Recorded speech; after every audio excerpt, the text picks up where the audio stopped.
والمنكر ولذكر الله أكبر والله يعلم ما تصنعون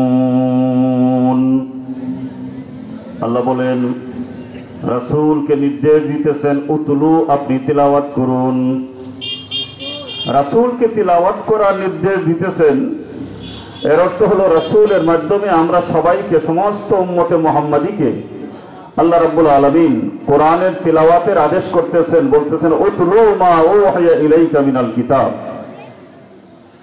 ও রাসূল যে কিতাব আপনার উপর অবতীর্ণ করা হয়েছে সেই কিতাবের তিলাওয়াত করুন এক নম্বর আদেশ দুই নম্বর আদেশ হলো আকিমিস সালাহ আপনি নামাজ কায়েম করুন নামাজ প্রতিষ্ঠা করুন তার কারণটা হলো ইন্নাস সালাতা তানহা আনিল ফাহশাই ওয়াল মুনকার নিশ্চয় নামাজ মানুষকে সমস্ত প্রকারের খারাপি থেকে নামাজ মানুষকে বাঁচায়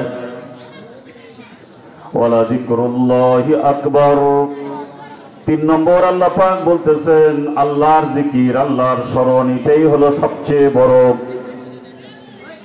আল্লাহু ইয়ালামু মা তাসনাউন এই তিনটা কাজের ব্যাপারে আল্লাহ বলেন নো আমার বান্দারা তোমরা কি করো এই ব্যাপারে আল্লাহ রাব্বুল আলামিন ভালো করেই জানেন কে কি করতেছো কতটুকু করতেছো তিলাওয়াত কতটুকু করতেছো নামাজ কি পরিমাণ পড়তেছো জিকির কি পরিমাণ করতেছো আদায় করতেছো জিকির কি পরিমাণ করতেছো এই সব ব্যাপারে আল্লাহ রাব্বুল আলামিন তিনি আল্লাহু ইয়ালামু মা তাসনাউন তোমরা যা করছো এই ব্যাপারে আল্লাহ রাব্বুল আলামিন ভালো করে অবহিত আছেন জোরে বলুন সুবহানাল্লাহ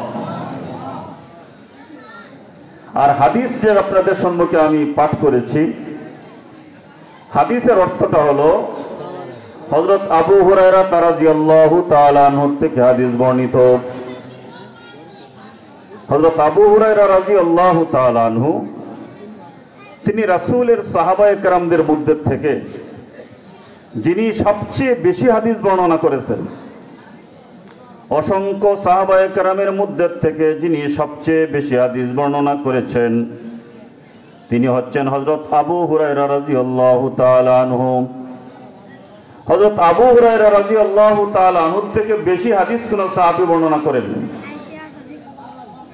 হযরত আবু হুরায়রা শব্দটার অর্থ হলো বিড়ালের বাপ শুধু বিড়ালের বাপ না হুরায়রা শব্দের অর্থ হলো ছোট্ট বিড়াল তাহলে আবু হুরায়রা মানে ছোট্ট বিড়ালের বাবা ওনার নাম ছিল আব্দুর রহমান হযরত আবু হুরায়রার আসল নাম হলো আব্দুর রহমান কিন্তু একদিন রাসূলের দরবারে তিনি হাজির হয়েছেন আর রাসূলের দরবারে হাজির হয়েছেন তার যে বিড়ালের বাচ্চাটা ছিল এই বিড়ালের বাচ্চাটা তার সাথে এই পাঞ্জাবির জামার এই ভিতরে ঢুকে পড়েছে বাচ্চা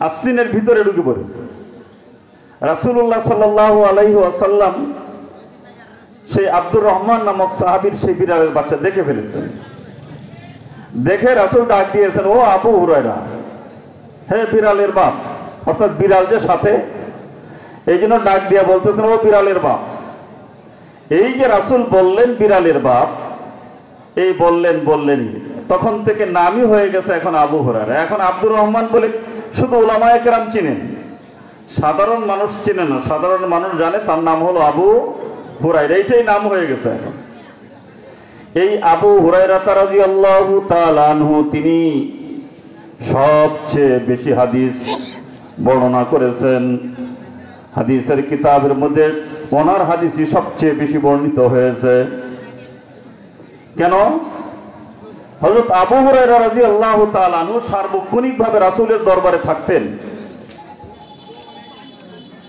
তার কোনো এরকম পেশা ছিল না কোনো ব্যবসা ছিল না কোনো বাগান ছিল না অন্য কোনো কর্ম ছিল না সব সময় রাসূলের দরবারে রাসূলের কাছাকাছি তিনি থাকতেন আর অন্যান্য সাহাবীরা কারো বাগান ছিল কারো দোকান ছিল কারো অনেক বড় ব্যবসা ছিল এগুলির মধ্যে সময় দিতে হতো কিন্তু আবু হুরায়রা রাদিয়াল্লাহু তাআলা আনহু তার তো কোনো ব্যস্ততা নাই কোনো পেশা নাই, রাসূলের কাছেই থাকতেন। রাসূল কখন কোন কথা বলেন এগুলি সব শুনতেন আর মুখস্থ করতেন, তারপরে আল্লাহ রাব্বুল আলামিনের নির্দেশে তিনি এগুলি কি করতেন, বর্ণনা করতেন।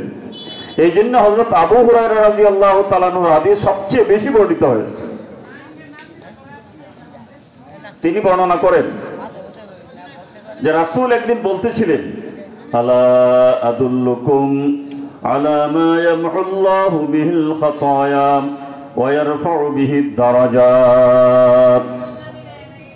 রাসূল একদিন আমাদেরকে বলতেছিলেন, ও সাহাবায়ে কেরাম, আলা আদুল্লুকুম, প্রশ্নবোধক, আমি কি তোমাদেরকে এমন কোন কাজের কথা বলবো, মা ইয়ামহুল্লাহু বিহিল খাতায়া, যে কাজগুলি করলে পরে তোমার জীবনের গুনাহগুলি মাফ হয়ে যাবে, ওয়া ইয়ারফাউ বিহিদ দারাজাত, এবং সেই পরকালীন জীবনে জান্নাতের মর্যাদা তোমার বৃদ্ধি পাবে, এমন কাজগুলি কি আমি তোমাদেরকে বলবো কিনা?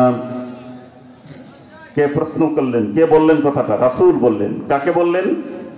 সাহাবায়ে কেরামদেরকে বললেন যে আমি কি তোমাদেরকে এমন কথা বলবো যে কাজগুলি করলে পরে তোমাদের গুনাহগুলি মাফ হয়ে যাবে এবং জান্নাতের মধ্যে তোমাদের মর্যাদা বৃদ্ধি পাবে, এমন কাজের কথা কি আমি তোমাদেরকে বলবো?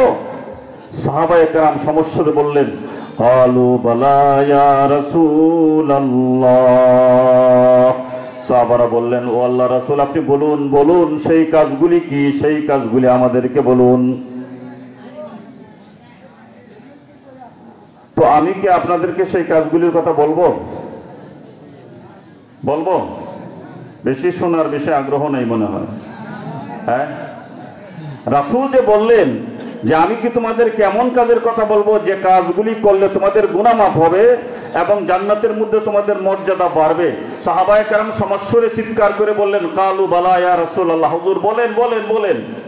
তা আমি যে আপনাদেরকে জিজ্ঞেস করলাম যে আমি কি আপনাদেরকে বলবো, তো আপনাদের সেই জবাবটা তো এরকম হইল না। বলবো? তিনটা কাজ করতে হবে। তিনটা কাজের কথা বলছেন, এগুলি মুখস্থ করতে হবে। গুনাহ মাফ হয়ে যাবে, জান্নাতের মধ্যে দরজা বলন্দ হবে। তাহলে একজন মানুষের যদি গুনাহ না থাকে, গুনাহ মাফ হয়ে যায় আর সে জান্নাতে যেতে পারে এবং জান্নাতে উচ্চ মর্যাদা লাভ করতে পারে, তাহলে তার তো আর কিছুই দরকার নেই। পরকালের জীবনে তার যত কিছু পাওয়ার সব তো হয়ে গেল। আল্লাহ রাসূল বলেন, এক নম্বর কাজটা হলো ইসবাগুল ওযু আলাল মাকারিহ। এক নম্বর মনে রাখবেন, ইসবাগুল ওযু আলাল মাকারিহ। প্রথম কাজ হলো তোমরা যখন ওযু করবে নামাজ পড়ার জন্য অথবা কোরআন তেলাওয়াত করার জন্য, যখন তোমরা ওযু করবে, ওযুটা ইসবাগ করবে। ইসবাগ মানে একবারে পরিপূর্ণ ভালোভাবে ওযুটা করবে। আলাল মাকারি, যদিও সেই শীতের মধ্যে অনেক বেশি ভালো করে ওযু করে মন চাইতেছে না, মনে চাইতেছে না যে এত ভালো করে দৌত করা, হাত দৌত করা, মুখ দৌত করা, পাও দৌত করা, মনে চাইতেছে না, মনের মধ্যে একটা অসন্তুষ্টি লাগতেছে, এত শীত। কিন্তু এরপরেও ইসবাগুল ওযু, ওযুকে তোমরা একবারে পরিপূর্ণ করো, পরিপক্ক করো, যদিও তোমাদের মন চাইতেছে না, কিন্তু ওযু ভালো করে করো। এটা হলো এক নম্বর কথা। এখন আসুন, ওযু করলে কি গুনাহ মাফ হয়? হ্যাঁ, সগীরা গুনাহ মাফ হয়, কবিরা গুনাহ মাফ হয় না। আপনার হাতের দ্বারা যত সগীরা গুনাহ সংগঠিত হয়েছে, যখন হাত দৌত করবেন, হাত দৌত করার সময় হাদিসের মধ্যে আসছে, হাতের পানিগুলি যখন পড়তে থাকে একবারে নখের নিচে যে গুনাহগুলি সবগুলি ঝরে ঝরে পড়তে থাকে। জোরে বলুন সুবহানাল্লাহ। যখন মুখ দৌত করবেন, মুখ দৌত করার সময় সেই মুখের গুনাহ, চোখের গুনাহ, সেই দাঁতের গুনাহ, যত গুনাহগুলি আপনি করেছেন, সেই সমস্ত সগীরা গুনাহগুলি সে ওযুর পানির সঙ্গে সঙ্গে সবগুলি বের হয়ে যায়। বলুন সুবহানাল্লাহ। মাথা যখন মুছে করবেন, তখন মাথার দ্বারা যত খারাপ চিন্তা করেছেন, কুচিন্তা করেছেন, খারাপ ধারণা করেছেন, খারাপ পরিকল্পনা করেছেন, ওই গুনাহগুলি আল্লাহ রাব্বুল আলামিন, সমস্ত গুনাহগুলিকে আল্লাহ রাব্বুল আলামিন মাফ করে দেন। সব শেষে যখন আপনি পাও দৌত করবেন, পাও ধৌত করার সাথে সাথে এই পাও দিয়া যত খারাপ জায়গায় গিয়েছেন, হেঁটে হেঁটে গিয়েছেন, পাও ব্যবহার করেছেন, খারাপ জায়গায় পাও ব্যবহার করার দ্বারা যে গুনাহগুলি হয়েছিল আল্লাহ রাব্বুল আলামিন সমস্ত গুনাহগুলি আপনার মাফ করে দিবেন। সবগুলি হলো সগীরা গুনাহ, কবিরা গুনাহ মাফ হয় না। এরপরে রাসূল বলেছেন, তুমি যখন ওযু শেষ করলে, ভালো করে ওযু যখন তুমি করলে, ওযু করে যখন ওযুর কাজটা যখন সমাপ্ত করলে, ওযুর মধ্যে ফরজ কয়টা? জোরে বলুন, কয়টা? 4টে। আর গোসলের মধ্যে ফরজ কয়টা? আমাদের এই দেশে অনেক মুসলমান পুরুষ মহিলা আছে যারা ওযু করতেছে নিয়মিত, প্রতিদিন গোসল করতেছে, জীবনে প্রতিদিন গোসল করতেছে, ফরজ গোসল করতেছে, কিন্তু গোসলের ফরজ কয়টা এটা সে জানে না, গোসল করতেছে। এরকম মুসলমান আছে না নাই? অনেক আছে। ওযুর ফরজ জানে না, গোসলের ফরজ জানে না। এই সমস্ত মাহফিলগুলির মধ্যে আসলে উলামায়ে কেরাম যখন বিভিন্ন মাসআলা আলোচনা করবেন, বিভিন্ন ইলমি কথা বলবেন, তখন এইগুলি কিছু কিছু শিখে তারপরে বাড়িতে যদি যান, তাহলে শিখতে শিখতে দেখা যাবে যে আপনার সমস্ত জানা কথাগুলি যেগুলি অজানা ছিল অনেকগুলি জানা হয়ে যাবে। তাহলে ওযুর দ্বারা সগীরা গুনাহ মাফ হয়। ভালো করে মনে রাখবেন কথাটা, ওযুর দ্বারা কি গুনাহ মাফ হয়? সগীরা গুনাহ। সগীরা মানে ছোট গুনাহ। এখন কোনটা ছোট গুনাহ আর কোনটা বড় গুনাহ, এটা আপনি কিভাবে নির্ণয় করবেন?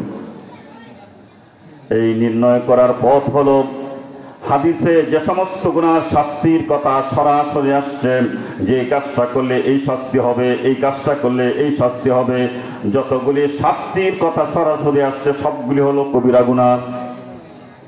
আর যেগুলির কথা সরাসরি শাস্তির কথা কোরআন হাদিসে বর্ণিত হয় নাই, যে এই কাজ করলে এই শাস্তি হবে এরকম কথা বর্ণিত হয় নাই, এগুলি হলো সগীরা গুনাহ। আর যেগুলি শাস্তির কথা সরাসরি কোরআন হাদিসের মধ্যে আসছে এগুলি হলো কবিরা গুনাহ। কবিরা গুনাহ সংখ্যা অনেক।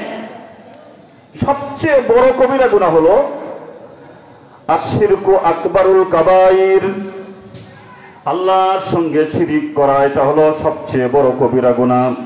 কোনো মতেই আল্লাহর সঙ্গে শরীক করা যাবে না। যদি কোনো বান্দা আল্লাহর সঙ্গে শরীক করে তওবা ছাড়া যদি মারা যায়, তাহলে এই একটা গুনার জন্য হলেও তাকে জাহান্নামে যেতে হবে। যদি আল্লাহ মাফ না করে জাহান্নামে যেতে হবে। কবিরা গুনাহ আরেকটা হলো পিতা মাতার নাফরমানি করা, পিতা মাতাকে কষ্ট দেওয়া, তাদের হক আদায় না করা, পিতামাতা তার প্রতি অসন্তুষ্ট হয়ে খুব আল্লাহর দরবারে কান্নাকাটি করে, আমাকে কষ্ট দিতেছে, আমার সন্তান কষ্ট দিতেছে, যদি দায়িত্ব পালন না করেন, এটাও হলো একটা বড় কবিরা গুনাহ। সুদ খাওয়া কবিরা গুনাহ, সুদ দেওয়া কবিরা গুনাহ, ঘুষ খাওয়া কবিরা গুনাহ, ঘুষ দেওয়া কবিরা গুনাহ, জিনা করা কবিরা গুনাহ, চুরি করা কবিরা গুনাহ, ডাকাতি করা কবিরা গুনাহ, হত্যা করা কবিরা গুনাহ, অন্যের গীবত করা, অন্যের সমালোচনা করা যেটার আপনার কোনো প্রয়োজন নাই, এটা হলো কবিরা গুনাহ। কারো প্রতি হাসাদ রাখা, কারো প্রতি হিংসা করা, পরশ্রী কাতরতা, অন্যের ভালোটা নিজের সহ্য হয় না, এটা হলো কবিরা গুনাহ। যে সমস্ত কাজ আল্লাহ রাব্বুল আলামিন আপনার উপর ফরজ করেছেন সেগুলি আদায় না করাটা হলো কবিরা গুনাহ। যে সমস্ত কাজ নিষেধ করেছেন সেগুলি করাটা হলো কবিরা গুনাহ। অনেক কবিরা গুনাহ, তার মধ্যে সবচেয়ে বড় কবিরা গুনাহ হলো আল্লাহর সঙ্গে কাউকে শরীক করা। যে কাজটা একমাত্র আল্লাহই করতে পারেন, এই কাজটা আর কারো কাছে চাওয়া। আল্লাহ তুমি আমার রোগ মুক্ত করে দাও, আল্লাহ তুমি আমাকে সন্তান দাও, আল্লাহ তুমি আমাকে ধন সম্পদ দাও, আল্লাহ তুমি আমাকে শান্তি দাও, যেগুলি শুধু আল্লাহকেই বলতে হয়, এই কথাগুলি আর কাউকে বলা, কারো কাছে চাওয়া, কোনো ব্যক্তির কাছে গিয়া বলা যে আমার বাবা আপনি আমাকে কি করেন, রোগ মুক্ত করে দেন, আমাকে সন্তান দেন, আমার ছেলে দেন, আমার বিপদ আপদ দূর করে দেন, আল্লাহ ছাড়া এই কথাগুলি কাউকে বলা, এটা হলো কবিরা গুনাহ, এটা হলো শিরক। ওযু যখন করলেন তখন আপনার কি হলো? সগীরা গুনাহ মাফ হয়ে গেল। বাকি রইল কোন গুনাহ? কোন গুনাহ মাফ হইল? কবিরা গুনাহ বাকি রইল। আল্লাহ পাকের রাসূল বলেন, ও আমার উম্মতেরা, যখন তুমি ওযু শেষ করবে, ওযু শেষ করার পরে তুমি পড়বে আশহাদু আল্লা ইলাহা ইল্লাল্লাহু ওয়া আশহাদু আন্না মুহাম্মাদান আবদুহু ওয়া রাসূলুহু আল্লাহুম্মা জাআলনি মিনাত তাওয়াবিন ওয়াজআলনি মিনাল মুতাতাহহিরিন। কলেমা শাহাদাত পড়লেন, আর পড়লেন আল্লাহুম্মা জাআলনি মিনাত তাওয়াবিন, হে আল্লাহ, আমি তো ওযু করলাম পবিত্র হওয়ার জন্য, তুমি মেহেরবানি করে তুমি আমাকে তাওয়াবিন বানিয়ে দাও, তওবাকারীর অন্তর্ভুক্ত করো। ওয়াজআলনি মিনাত তাওয়াবিন, আমাকে তওবাকারীর অন্তর্ভুক্ত করো। ওয়াজআলনি মিনাল মুতাতাহহিরিন, এবং যারা পাক ও পবিত্র, বাহ্যিক দিক থেকেও পবিত্র এবং ভিতরের দিক থেকেও পবিত্র, গুনাহমুক্ত, আমাকে তুমি তাদের অন্তর্ভুক্ত করো। আপনি তওবা করলেন, এখন তো কবিরা গুনাহ মাফ হয়ে যাবে। আগে তো সগীরা গুনাহ মাফ হয়েছিল, এখন তো তওবা করতেছেন। আল্লাহুম্মা জাআলনি মিনাত তাওয়াবিন, আল্লাহ তুমি আমাকে তওবাকারীদের অন্তর্ভুক্ত বানিয়ে দাও। ওয়াজআলনি মিনাল মুতাতাহহিরিন, আর যারা পাক ও পবিত্র, গুনাহ থেকে পবিত্র, তাদের অন্তর্ভুক্ত আমাকে করো। যখন এই কথাটা মনে প্রাণে তওবার নিয়তে পড়লেন, তখন আপনার তওবা হয়ে গেল। যদি মনে প্রাণে যদি তওবাটা করতে পারেন, তাহলে নামাজে যাওয়ার আগেই আল্লাহ পাক আপনাকে কবিরা গুনাহ থেকেও মুক্ত করে দিবেন। তওবা ছাড়া আর কোনো ইবাদতের দ্বারা কবিরা গুনাহ মাফ হয় না, মনে রাখবেন কথা। নামাজের দ্বারা মাফ হয় না, রোজার দ্বারা মাফ হয় না, হজের দ্বারা মাফ হয় না, যাকাতের দ্বারা মাফ হয় না। হ্যাঁ, নামাজের সঙ্গে যদি তওবা থাকে তাহলে নামাজের মাধ্যমে মাফ হবে, শুধু তওবা ছাড়া আর অন্য কোনো ভাবে কবিরা গুনাহ মাফ হয় না। এই জন্য বেশি বেশি করে তওবা করতে হবে, দিনে অনেকবার, রাত্রে শোয়ার সময় বিশেষ করে যখন রাত্রে বিছানায় যাবেন, সারাদিন কি করেছেন আপনার তো জানা আছে, তখন একটু আল্লাহর দিকে মনোনিবেশ করে আপনি একবার তওবা করেন। আস্তাগফিরুল্লাহাল্লাযী লা ইলাহা ইল্লা হুয়াল হাইয়ুল কাইয়্যুম ওয়া আতুবু ইলাইহি। যারা পারেন এই ইস্তিগফার শিখবেন।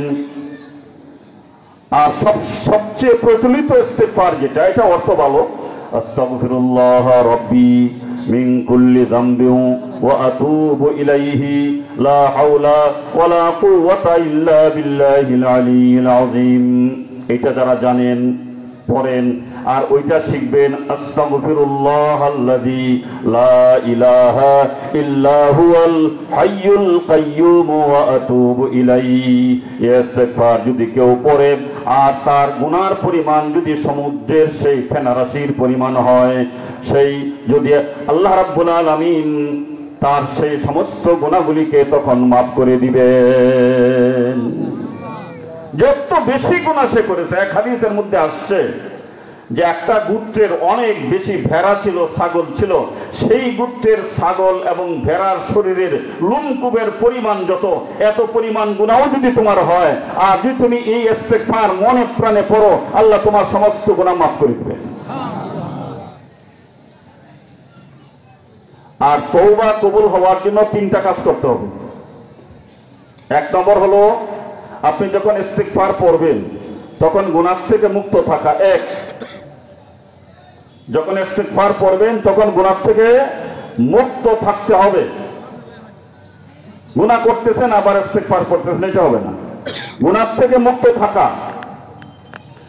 এরপরে মনে মনে এমন ধারণা করতে হবে যে আমি যে তওবা করতেছি আল্লাহর কাছে, নিশ্চয় আল্লাহ আমার তওবাটাকে কবুল করবেন, এরকম আশা নিয়ে আল্লাহর কাছে তওবাটা করতে হবে।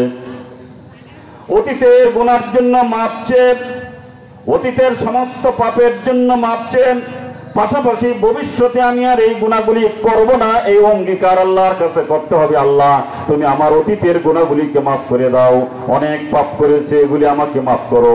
আমি তোমার কাছে ওয়াদা করতেছি ভবিষ্যতে আমি আর এই পাপগুলি করব না। এই দুইটার মিলন যদি হয়, এটার নাম হলো তওবা।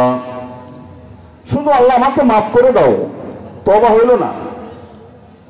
আমি আর এই পাপ করব না, এটা থাকতে হবে, অঙ্গীকার থাকতে হবে যে আল্লাহ আমার এই গুনাহগুলি তুমি মাফ করে দাও, আমি ভবিষ্যতে আর এই সমস্ত পাপ করব না। এই দুইটা যদি মিলন হয় তাহলে এটার নাম হলো তওবা। আর কারো তওবা যদি কবুল হয় তো আল্লাহ রাসূল বলেছেন আত-তাইবু মিনাজ যামবি কামান লা যামবা লাহু, যে ব্যক্তি তওবা করলো সেই ব্যক্তিটা এমন হয়ে যায় যেমন সে গুনাহই করে নাই। অন্য হাদিসের মধ্যে আসছে কামান ওয়ালাদাতহু উম্মুহু, তার মা যখন তাকে গর্ভ থেকে জন্ম দিয়েছিল সে যেমন গুনাহ থেকে মুক্ত ছিল। যদি কোনো মানুষের তওবা কবুল হয় তাহলে সেই ব্যক্তিটাও এই নবজাত শিশুর মতো গুনাহমুক্ত হয়ে যায়। বলুন সুবহানাল্লাহ। তাহলে ওযুর দ্বারা সগীরা গুনাহ মাফ হলো, তারপরে যখন তওবা করলেন এর দ্বারা কবিরা গুনাহ কি হইল? মাফ হইল। ইসবাগুল ওযু আলাল মাকারি, এই জন্য এই যে শীতের দিন আসতেছে, স্বভাবত শীতের দিনেই তো ওযু করাটা একটু কষ্ট বেশি, ঠিক না বেঠিক?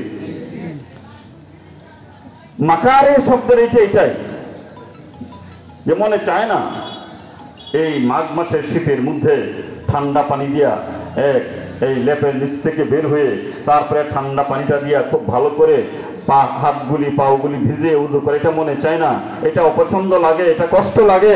এই কষ্ট লাগলেও এমত অবস্থায় উযু করা আল্লাহ রাব্বুল আলামিন আপনার সমস্ত গুনাহগুলিকে মাফ করে দিবেন। আর যারা ভালো করে উযু করবেন, অন্য হাদিসের মধ্যে এসেছে আল্লাহ রাসূল বলেন, রাসূলের বিবি সাহেবা হযরত আয়েশা সিদ্দিকা রাদিয়াল্লাহু তাআলা আনহা তিনি হাদিসের মধ্যে বর্ণনা করেন যে আমি একবার রাসূলকে জিজ্ঞেস করলাম, ইয়া রাসূলুল্লাহ, কিয়ামতের ময়দানে যখন আমরা উঠব তখন তো কোনো ছায়া নাই, কোনো পানির ব্যবস্থা নাই, আর সবগুলি মানুষ পিপাসায় একবারে জীবন বের হয়ে যেতে থাকবে, এমন অবস্থা হবে। আর পানি পান করানোর দায়িত্ব আপনার থাকবে। হাউজে কাউসার থেকে আপনি দেখে দেখে উম্মতকে পানি পান করাবেন, এটা আমরা জানি। কিন্তু এই হাসরের ময়দানে আমার সন্দেহ হয় যে অসংখ্য নবী আর অসংখ্য নবীর উম্মত একসাথে থাকবে, আলাদা আলাদা তো না। তাই এই অসংখ্য নবীর উম্মতের মধ্যে আপনার উম্মতকে কি করে বেছে বেছে বের করে করে আপনি হাউজে কাউসারের পানি পান করাবেন? চিনবেন কিভাবে যে এরা আপনার উম্মত? প্রশ্নটা তো যথার্থই। এই কোটি কোটি শত কোটি আদম থেকে শুরু করে সর্বশেষ যে মানুষটা জন্মগ্রহণ করেছে সবগুলি মানুষ তো হাসরের ময়দানে থাকবে। তাহলে এর মধ্যে রাসূল সাল্লাল্লাহু আলাইহি ওয়াসাল্লাম তার উম্মতকে হাউজে কাউসারের পানি পান করাবেন, চিনবেন কিভাবে? এই প্রশ্নটা করলেন। ভালো করে শুনুন, আল্লাহ রাসূল বলেন, ওয়াইসা শুনুন, যদি এক জায়গায় অনেকগুলি ঘোড়া থাকে আর সেই ঘোড়াগুলির মধ্যে একটা ঘোড়ার কপাল যদি সাদা হয় আর সাদা কপালওয়ালা ঘোড়াটা যদি অনেকগুলি ঘোড়ার মধ্যে ছেড়ে দেওয়া হয়, আর তোমাকে যদি বলা হয় যে তুমি অনেকগুলি ঘোড়ার মধ্যে সাদা কপালওয়ালা ঘোড়াটাকে খুঁজে বের করো, পারবে কিনা? হযরত আয়েশা সিদ্দিকা বলেন, তা তো পারাই যাবে, যেহেতু একটা ঘোড়ার কপাল শুধু সাদা আর বাকি কোনো ঘোড়ার কপাল সাদা না, তাই আমি তো সেই চান কপালি সাদা কপালওয়ালা ঘোড়াটাকে খুঁজে বের করতে পারবো। এবার রাসূল বলেন, শুনুন, ইন্না উম্মতি ইউদাউনা ইয়াওমাল কিয়ামাতি গুররাম মুহাজ্জালিনা মিন আসারিল ওযু।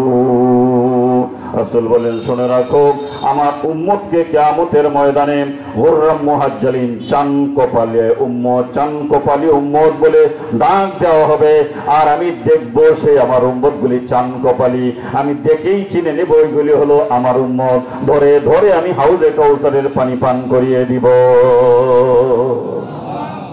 আর চান কপালিরা হবে কিনা? মিন আসারিল ওযু, যারা ওযু করেছে ভালো করে। সহিহ হাদিসের মধ্যে এসেছে আল্লাহ রাসূল বলেন, যারা ওযু ঠিকঠাক মতো করেছে, ওযুর স্থানগুলি যখন দৌত করেছে, মুখমণ্ডল দৌত করেছে, হাত কনি সহ দৌত করেছে, পাও দৌত করেছে, মাথা মুছে করেছে, যে স্থানগুলি সে ওযুর মধ্যে দৌত করেছিল, কিয়ামতের ময়দানে সেই স্থানগুলি অন্য স্থান থেকে চকচক করতে থাকবে, আলোকিত হয়ে যাবে, শুভ্র হয়ে যাবে, দেখেই চেনা যাবে যে এদের ওযুর স্থানগুলি সাদা হয়ে গিয়েছে, আলোকিত হয়ে গিয়েছে। এইটা দেখেই রাসূল বুঝবেন এরা হলো আমার উম্মত।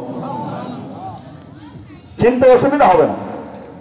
আর একবার যদি কোনো বান্দা কিয়ামতের ময়দানে হাউজে কাউসারের পানি পান করার সুযোগ পায়, হাদিসের মধ্যে আছে মান শারিবা মিনহু ওয়া ফি রিওয়ায়াতিন মান ইয়াশরাব মিনহু লাম ইয়াজমা হাত্তা ইয়াদখুলাল জান্নাহ, নাকি একবার হাউজে কাউসারের পানি পান করবে সে আর পিপাসার্ত হবে না যতক্ষণ পর্যন্ত সে জান্নাতে যাবে।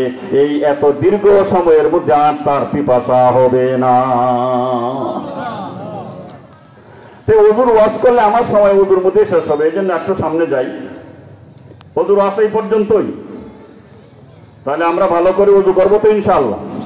আর ওয়াজটা শুধু এটা পুরুষদের জন্য না মহিলাদের জন্য? সকলের জন্যই, সকলের জন্যই। ওযুর দ্বারা সগীরা গুনাহ মাফ হবে, তারপরে দোয়া পড়লে আল্লাহ পাক কবিরা গুনাহ মাফ করে দিবেন, তাকে বেগুনাহ মাসুম করে দিবেন। এরপরে ওযু করে, কথা তো অনেক। ওযু করে যখন আমরা মসজিদের দিকে যাব, মসজিদের দিকে যাওয়ার সময় মসজিদে গিয়া তারপর যখন মসজিদে ঢুকবো, মসজিদে ঢুকার সময় কোন পাওটা আগে দিই? জোরে বলেন, কোন পাও? কেন? টয়লেটে যখন যান তখন কোন পাও দেন? কেন? এখানে একটা ঘুর তত্ত্ব আছে। আপনি যখন মসজিদে ঢুকেন তখন ডান পাও দিয়ে ঢুকেন। এটা হলো সবচেয়ে পবিত্র এবং সবচেয়ে উত্তম জায়গা। খায়রুল বুকায়ে মুসাজিদুহা, এই আকাশের নিচে আর জমিনের উপরে সবচেয়ে উত্তম জায়গা হলো আল্লাহর মসজিদ। আর সেই উত্তম জায়গায় ঢুকতেছেন, অতএব ডান পাওটা আগে দিয়া আদাবের সঙ্গে আপনি মসজিদের ভিতরে ঢুকলেন। কথা ঠিক কিনা? আবার যখন বের হবেন তখন কোন পাও দিয়ে বের হবেন? বাম পাও দিয়ে বের হবেন। আপনি টয়লেটের সাথে একটু মিশান, যখন টয়লেটে যখন ঢুকবেন তখন কোন পাও দিয়ে ঢুকবেন? আবার যখন বের হবেন তখন কোন পাও দিয়ে বের হবেন? কি বুঝলেন এখানে? যখন আপনি টয়লেটের ভিতরে ঢুকলেন তখন বাম পাওটা দিয়ে ঢুকলেন, আবার যখন মসজিদ থেকে বের হলেন তখন বাম পাওটা দিয়ে বের হলেন। এর থেকে আপনাকে বোঝানো হয়েছে এই দুনিয়াটা, মসজিদ ছাড়া দুনিয়াটা টয়লেটের সমতুল্য, যার জন্য টয়লেটে ঢুকার সময় তুমি বাম পাও দিয়ে ঢুকো, আর মসজিদ থেকে যখন এই পৃথিবীর মাটিতে পাওটা রাখো তখনও বাম পাওটা দিয়ে তুমি বের হও।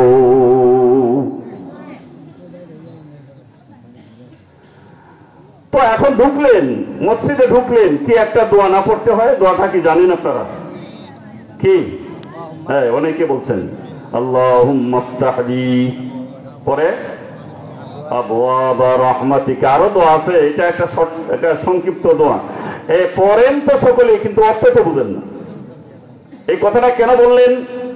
বললেন এই জন্য, আল্লাহ আমি তো আমার সেই দুনিয়ার সমস্ত কাজ থেকে ফারেক হয়ে তোমার ঘরে ঢুকতেছি। কেন ঢুকতেছি? ডান পাওটা দিয়া তোমার ঘরটাকে সম্মান করে তোমার উপর আশাবাদী হয়ে তোমার ঘরে ঢুকতেছি।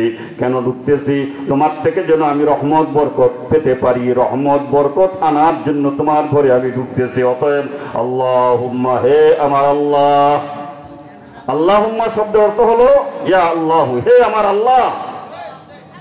ইফতাহলি, তুমি আমার জন্য খুলে দাও আবওয়াবা রাহমাতিকা, তোমার রহমতের যতগুলি দরজা আছে, রহমত পাওয়ার যতগুলি দরজা আছে, সমস্ত দরজাগুলি আমার জন্য তুমি খুলে দাও। আমি যেন তোমার ঘর থেকে রহমত নিয়ে, বরকত নিয়ে বের হতে পারি। তাই বরকত নেওয়ার জন্য, রহমত নেওয়ার জন্য তোমার ঘরে আমি ঢুকলাম। জোরে বলুন সুবহানাল্লাহ। আল্লাহর পক্ষ থেকে রহমত এই পৃথিবীবাসীর জন্য যেটা বরাদ্দ হয়, খানায়ে কাবার মধ্যে এটা নাজিল হয়। খানায়ে কাবা সবটা একবারে, সারা পৃথিবীটা। তারপর ওখান থেকে ভাগ বটোয়ারা হয়ে প্রতি দেশের মসজিদগুলির মধ্যে বন্টন করে দেওয়া হয়। ওই মসজিদের মধ্যে যে রহমত এসেছে আল্লাহ, এটা আনার জন্য আপনি মসজিদে ঢুকতেছেন আর বলতেছেন আল্লাহুম্মা ইফতাহলি আবওয়াবা রাহমাতিকা, আল্লাহ তুমি তোমার রহমতের সবগুলি দরজা আমার জন্য খুলে দাও। এই জন্য মসজিদে ঢুকার পরে দেখা যায় মনের মধ্যে একটা শান্তি আসে, একটা স্থিরতা আসে। এমনি ঘুম আসে না, মসজিদে গেলেই ঘুমে ধরে না, ঘুমে ধরে। একটা শান্তি অবস্থা, প্রশান্তি মসজিদের মধ্যে গেলে আসে। আসে না? আসে না? সবার আসে না। যারা আল্লাহকে খুশি করার জন্য যায়, আল্লাহওয়ালা মানুষ যারা, তারা মাছ পানিতে থাকলে যেমন শান্তি পায়, মসজিদে গেলে ওই লোকটা এরকম শান্তি পায়। ঠিক কিনা? আর যারা এই ধরনের না, তারা তো ছটফট করতে থাকে কত তাড়াতাড়ি মসজিদ থেকে বের হবে, তার তো ভালোই লাগতেছে না। ঠিক না ঠিক? এবার মসজিদে ঢুকলেন, মসজিদে ঢুকে কি করবেন? আল্লাহ রাসূল বলেছেন মসজিদে ঢোকার পরে তুমি বসার আগে, ভালো করে শুনেন, বসার আগে তুমি 2 রাকাত নামাজ পড়ে তারপরে তুমি বসো। মসজিদে গিয়ে ঢুকলেন, বসলেন, তারপরে দাঁড়ায় আবার 2 রাকাত নামাজ পড়লেন, এটা সুন্নতের খেলাফ হইল। সুন্নত হলো যে মসজিদে ঢোকার পরে বসার আগে 2 রাকাত নামাজ পড়ে তারপরে বসবে। কথা বুঝে আসছে? দুখুলুল মসজিদ বলেন, তাহিয়াতুল মসজিদ বলেন, বসার আগে 2 রাকাত নামাজ তুমি পড়ো, 2 রাকাত নামাজ পড়ে তারপরে তুমি মসজিদের মধ্যে তারপরে বসো।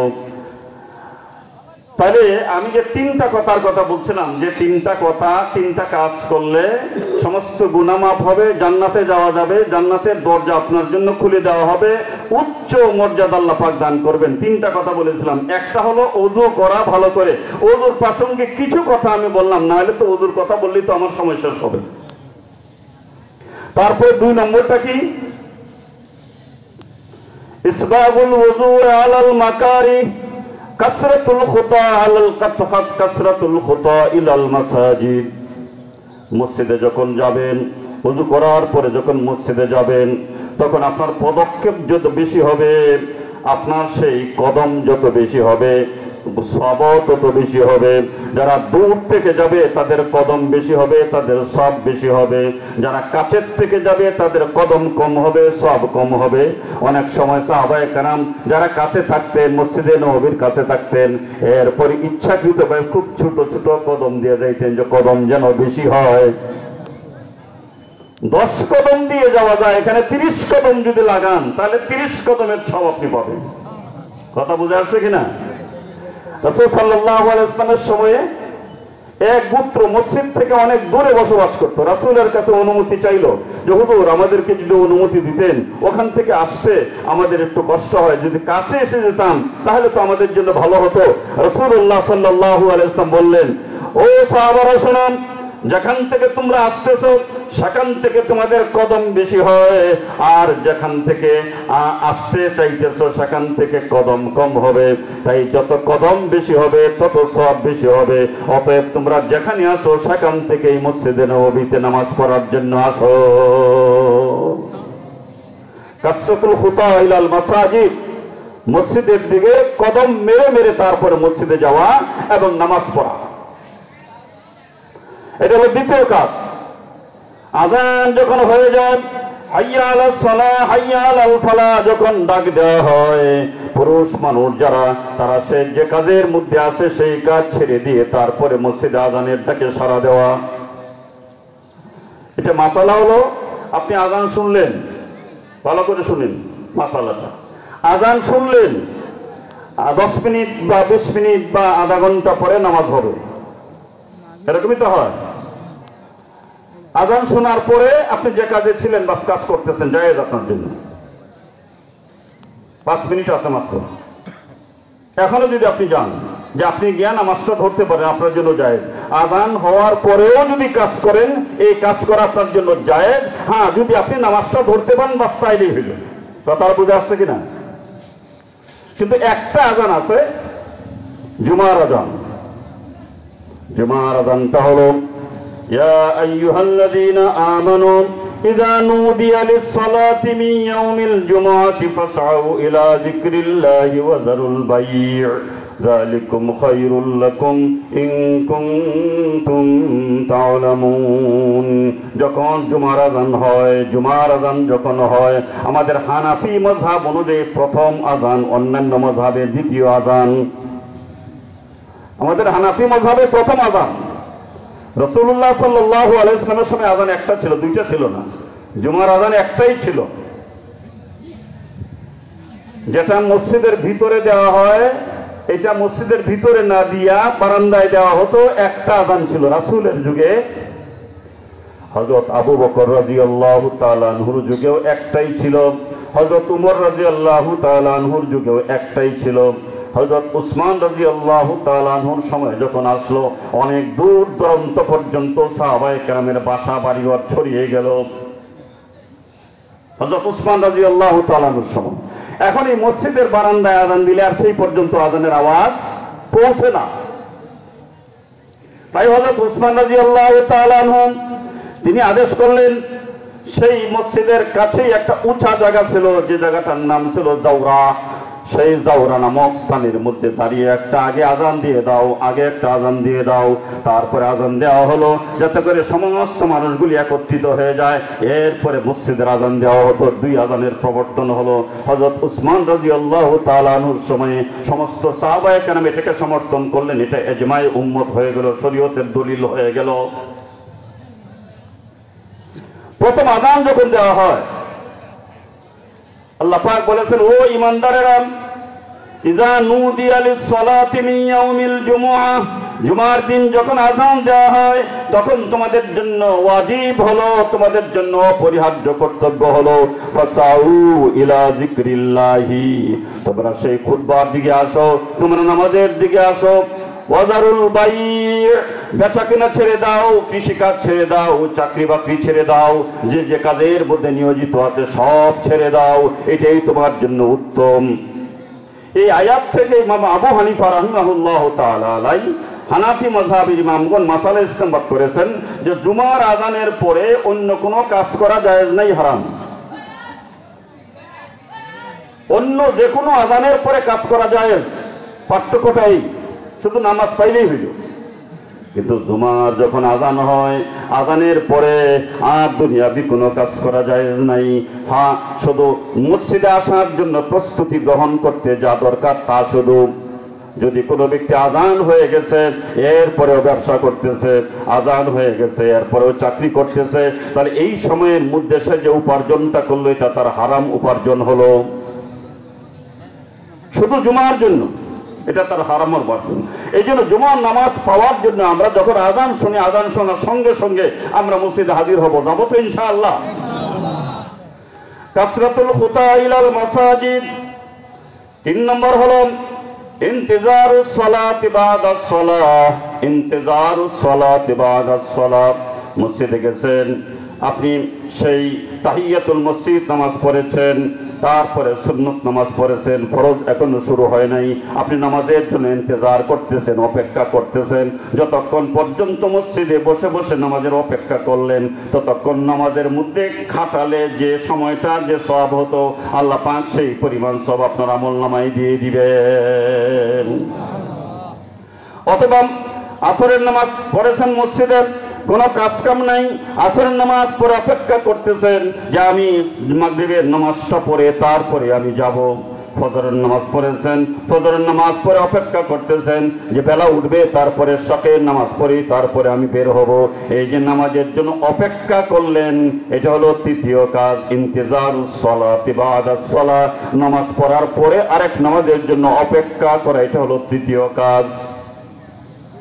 1 নম্বর হলো ওযুটা ভালো করে করা, 2 নম্বর হলো মসজিদের মধ্যে বেশি বেশি কদম দিয়ে যাওয়া, আর 3 নম্বর হলো নামাজের জন্য অপেক্ষা করা।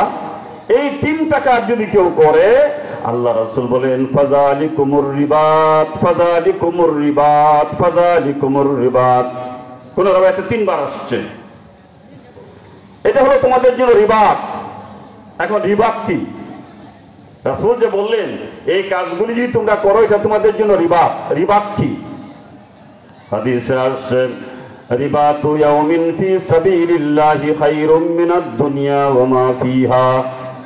কোন মানুষ যদি একদিন রিবাত করে, তাহলে সারা পৃথিবীতে যত কিছু আছে সব আল্লাহ রাস্তায় দিলে পরে যে পরিমাণ সওয়াব হতো, আল্লাহ পাক তাকে সেই পরিমাণ সওয়াব দিয়ে দিবেন। জোরে বলুন সুবহানাল্লাহ। রিবাতের সহজ ব্যাখ্যা হলো, কোন দেশ যদি ইসলামিক দেশ হয়, আমাদের বাংলাদেশটা ইসলামিক দেশ না মুসলিম দেশ? বলুন, এটা আমাদের ইসলামিক দেশ না মুসলিম দেশ? মিশ্র উত্তর আসছে। সঠিক উত্তর হলো যে এটা হলো মুসলিম কান্ট্রি। আমাদের দেশটা হলো মুসলিম কান্ট্রি, মুসলমানের দেশ। মুসলিম কান্ট্রি কাকে বলে? মুসলিম কান্ট্রি বলা হয় দেশের জনগণের অধিকাংশ যদি মুসলমান হয় আর মুসলমানরাই যদি শাসন করে, তাহলে এই দেশটা হলো মুসলিম কান্ট্রি। সারা পৃথিবীতে প্রায় 60টার মতো মুসলিম কান্ট্রি আছে সারা পৃথিবীতে। আমাদের এই বাংলাদেশটা মুসলিম কান্ট্রি, আর ইসলামিক কান্ট্রি হলো শুধু মুসলমান প্রধান হলেই হবে না, মুসলমান প্রধান হওয়া, আর যিনি রাষ্ট্রপ্রধান তিনি মুসলমান, আর দেশটা চালায় ইসলামের নিয়মে, কোরআনের নিয়মে দেশটা চালায়, তার কনস্টিটিউশন হলো কোরআন, কোরআনের